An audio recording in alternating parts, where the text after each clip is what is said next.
হরে কৃষ্ণ। সবাইকে প্রণিপাত। বন্ধুরা, বৈশাখী শুক্লা চতুর্দশীর সন্ধ্যায় শ্রীহরির অবতার রূপে শ্রী শ্রী নৃসিংহ ভগবান প্রকট হয়েছিলেন। আজকে আমরা ভগবান নৃসিংহদেবের আবির্ভাব ও নৃসিংহ চতুর্দশীর ব্রত মাহাত্ম্য সম্পর্কে আলোচনা করব। আর আলোচনা করব দৈত্যকুলে জন্মগ্রহণ করেও প্রহ্লাদ কি করে শ্রীহরির পরম ভক্ত হয়েছিলেন। শ্রী শ্রী নৃসিংহ ভগবান দেখতে বা শুনতে ভয়ঙ্কর হলেও তিনি হচ্ছেন ভক্তি তত্ত্বের অনন্য উদাহরণস্বরূপ। আমরা জানি ঈশ্বরের দিকে আমরা এক পা এগিয়ে গেলে তিনি আমাদের দিকে 10 পা এগিয়ে আসেন। সেই এক পা এগোনোটাই হচ্ছে কঠিন। এর নানা পথ আছে, তার মধ্যে একটি হচ্ছে ভক্তি। ভক্তির দ্বারা আত্মসমর্পণের মাধ্যমে তিনি আসেন। চাই প্রবল ভরসা তার প্রতি। এই ভরসা ছিল বলেই রাম নামে সমুদ্রে পাথর ভেসে সেতু নির্মিত হয়েছিল ভক্ত হনুমানের দ্বারা। তবে হ্যাঁ, ভক্তিতে বোকা হলে চলবে না, যাকে অজ্ঞানতা বলে। ভক্ত প্রহ্লাদের সেই ভরসা ছিল বলেই তিনি বিশ্বাসের সাথে বলতে পেরেছিলেন তার ভগবান স্তম্ভের মধ্যেও আছেন। প্রথমেই আমরা জেনে নেই হিরণ্যকশিপু পূর্বজন্মে কে ছিলেন।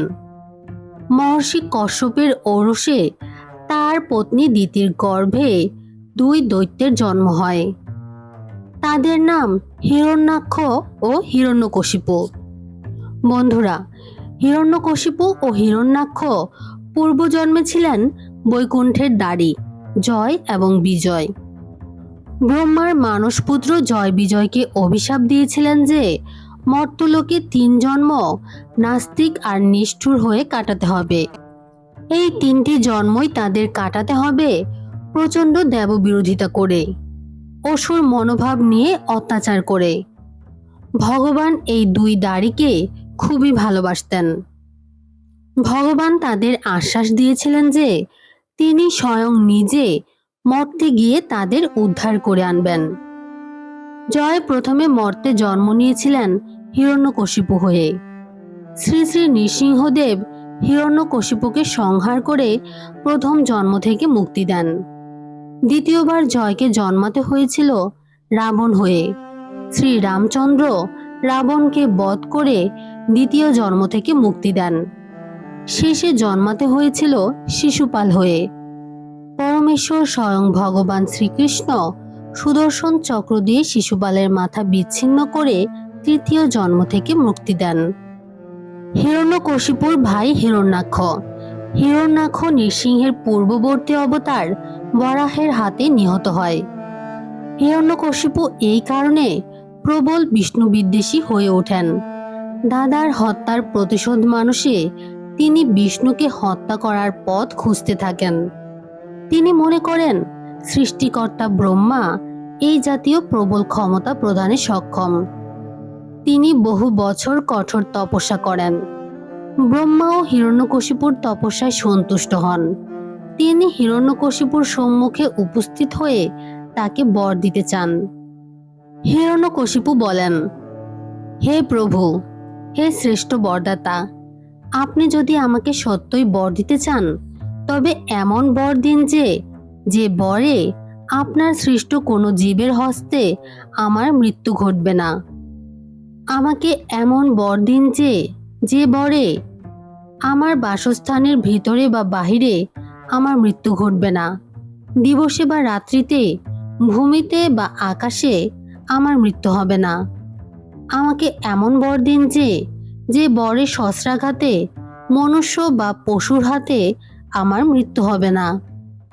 আমাকে এমন বর দিন যে বরে কোনো জীবিত বা মৃত সত্তার হাতে আমার মৃত্যু হবে না।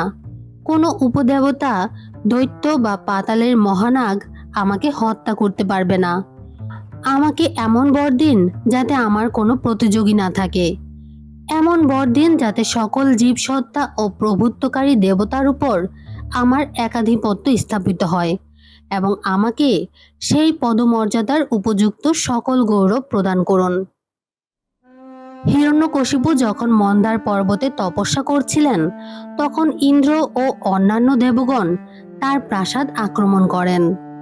দেবর্ষি নারদ হিরণ্যকশিপুর স্ত্রী কায়াধুকে রক্ষা করেন। দেবর্ষি দেবগণের নিকট কায়াধুকে পাপহীনা বলে উল্লেখ করেছিলেন। নারদ কায়াধুকে নিজের আশ্রমে নিয়ে যান। সেখানে কায়াধু প্রহ্লাদ নামে একটি পুত্র সন্তানের জন্ম দেন। নারদ প্রহ্লাদকে ভগবত ভাবনায় শিক্ষিত করে তোলেন। নারদের প্রভাবে প্রহ্লাদ হয়ে ওঠেন পরম বিষ্ণু ভক্ত। এতে তার পিতা হিরণ্যকশিপু অত্যন্ত ক্ষুব্ধ হন। ক্রমে প্রহ্লাদের বিষ্ণু ভক্তিতে হিরণ্যকশিপু এতটাই ক্ষুব্ধ ও বিরক্ত হন যে তিনি নিজ পুত্রকে হত্যা করার সিদ্ধান্ত নেন। কিন্তু যতবারই তিনি বালক প্রহ্লাদকে বধ করতে চান, ততবারই বিষ্ণুর মায়া বলে প্রহ্লাদের প্রাণ রক্ষা পায়। হিরণ্যকশিপু প্রহ্লাদকে বলেন তাকে ত্রিভুবনের অধিপতি রূপে স্বীকার করে নিতে। প্রহ্লাদ অস্বীকার করেন। তিনি বলেন একমাত্র বিষ্ণুই এই ব্রহ্মাণ্ডের সর্বোচ্চ প্রভু। ক্রুদ্ধ হিরণ্যকশিপু তখন একটি স্তম্ভ দেখে প্রহ্লাদকে জিজ্ঞাসা করেন যে তার বিষ্ণু সেখানেও আছেন কিনা। হিরণ্যকশিপু বলেন, ওরে হতভাগা প্রহ্লাদ, তুই সবসময় আমার থেকে মহৎ এক পরম সত্তার কথা বলিস। এমন এক সত্তা যা সর্বত্র অধিষ্ঠিত, যা সকলকে নিয়ন্ত্রণ করতে পারে এবং যা সর্বত্র ব্যাপী। কিন্তু সে কোথায়? সে যদি সর্বত্র থাকে, তবে আমার সম্মুখের এই স্তম্ভটিতে নেই কেন? প্রহ্লাদ বিশ্বাসের সঙ্গে উত্তর দিলেন, তিনি এই স্তম্ভে ছিলেন, আছে ও থাকবেন। হিরণ্যকশিপু ক্রোধ সংবরণ করতে না পেরে গদার আঘাতে স্তম্ভটি ভেঙে ফেলেন। তখনই সেই ভগ্ন স্তম্ভ থেকে প্রহ্লাদের সাহায্যার্থে নৃসিংহের মূর্তিতে আবির্ভূত হন ভগবান শ্রীহরি। ব্রহ্মার বর যাতে বিফল না হয়, অথচ হিরণ্যকশিপুকেও হত্যা করা যায়, সেই কারণেই বিষ্ণু নরসিংহের বেশ ধারণ করেন। হিরণ্যকশিপু দেবতা, মানব বা পশুর বদ্ধ নন। তাই নৃসিংহ পরিপূর্ণ দেবতা, মানব বা পশু নন। হিরণ্যকশিপুকে দিবসে বা রাত্রিতে বধ করা যাবে না। তাই নৃসিংহদেব দিন ও রাত্রির সন্ধিস্থল গোধূলি সময়ে তাকে বধ করেন। হিরণ্যকশিপু ভূমিতে বা আকাশে কোনো অস্ত্রের আঘাতে বদ্ধ নন।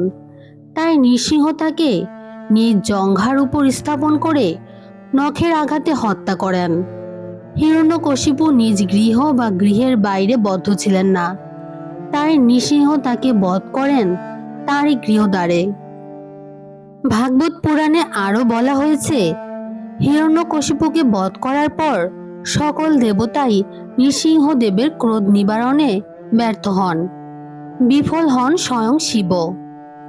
সকল দেবগণ তখন তার পত্নী লক্ষ্মীকে ডাকেন, কিন্তু দেবী লক্ষ্মীও স্বামীর ক্রোধ নিবারণ করতে পারেন না। তখন ব্রহ্মার অনুরোধে প্রহ্লাদ এগিয়ে আসেন। ভক্ত প্রহ্লাদের স্তবগানে অবশেষে নৃসিংহদেব শান্ত হন। নৃসিংহদেব প্রহ্লাদকে কোলে লইয়া গা চাটিতে লাগিলেন। প্রত্যাবর্তনের পূর্বে নৃসিংহদেব প্রহ্লাদকে রাজা করে দেন।